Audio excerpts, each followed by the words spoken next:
नमस्कार साथियों, मन की शांति के कारवां को एक कदम और आगे बढ़ाते हुए चलिए आज सुनते हैं ये बहुत ही सुंदर और प्यारी कहानी घमंड। एक आदमी को इस बात पर बहुत घमंड था कि मेरे बिना मेरा परिवार नहीं चल सकता। उसकी एक छोटी सी किराने की दुकान थी। उससे जो भी कमाई होती थी उसी से परिवार का गुजारा चलता था, क्योंकि पूरे घर में कमाने वाला वह अकेला ही था। इसलिए उसे लगता था कि उसके बगैर सब भूखे मरेंगे। एक दिन वह पूर्ण संत जी के सत्संग में गया। संत जी ने उस पर दृष्टि डाली और फरमाया, यह घमंड झूठा और फिजूल है कि मेरे बिना मेरा परिवार भूख से मर जाएगा। मैं ही सबको खाना खिलाता हूँ। ये सब मेरे प्रभु की लीला है। वो तो पत्थरों के नीचे रहने वाले जीवों को भी भोजन पहुंचाता है। उस आदमी के मन में कई सवाल उठने लगे। सत्संग समाप्त होने के बाद उस आदमी ने संत जी से कहा कि मैं दिन भर कमाकर जो पैसा लाता हूँ उसी से मेरे घर का खर्च चलता है। मेरे बिना तो मेरे परिवार के लोग जल्दी ही भूख से मर जाएंगे। संत जी ने उसे बड़े ही प्यार से समझाया, बेटा, यह तुम्हारे मन का भ्रम है। हर कोई अपने भाग्य का ही खाता है। वो आदमी बोला, यदि ऐसा है तो आप मुझे साबित करके दिखाओ।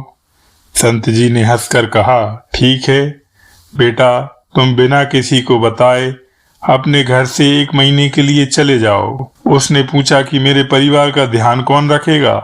संत जी ने समझाया, बेटा, परमात्मा सबका ध्यान रखता है, तुम्हें यही तो देखना है। वो चुपचाप चला गया और कुछ दिनों के बाद गांव में अफवाह फैल गई कि उसे शेर खा गया होगा। उसके परिवार वाले कई दिनों तक उसे ढूंढते भी रहे और रोते भी रहे, लेकिन उसका कुछ पता नहीं चला। आखिरकार गांव के कुछ भले लोग उनकी मदद के लिए आगे आए। एक सेठ ने उसके बड़े लड़के को अपने यहाँ नौकरी दे दी। गांव वालों ने मिलकर उसकी बेटी की शादी कर दी। एक भला आदमी उसके छोटे बेटे की पढ़ाई का पूरा खर्च देने को तैयार हो गया।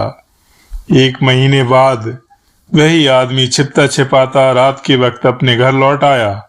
पहले तो घर वालों ने भूत समझकर दरवाजा नहीं खोला। जब वह बहुत गिड़गिड़ाया और उसने संत जी से हुई सारी बातें बताई तो उसकी बीवी ने कहा कि हमें तुम्हारी कोई जरूरत नहीं है, अब तो हम पहले से भी ज्यादा सुखी हैं। उस आदमी का सारा घमंड चूर चूर हो गया। वो रोता हुआ संत जी के डेरे पर चला गया और कहने लगा कि मुझे माफ कर दो।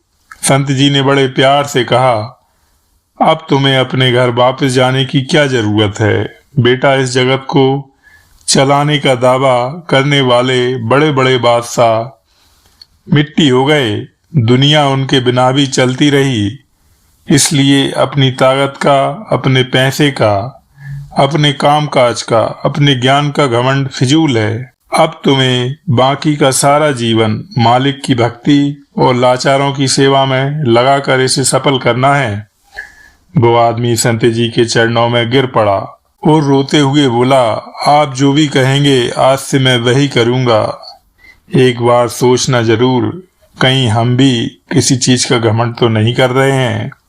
तो साथियों, यह चैनल एक प्रेरणा स्रोत और जिंदगी जीने के नजरिए को जाहिर करता है।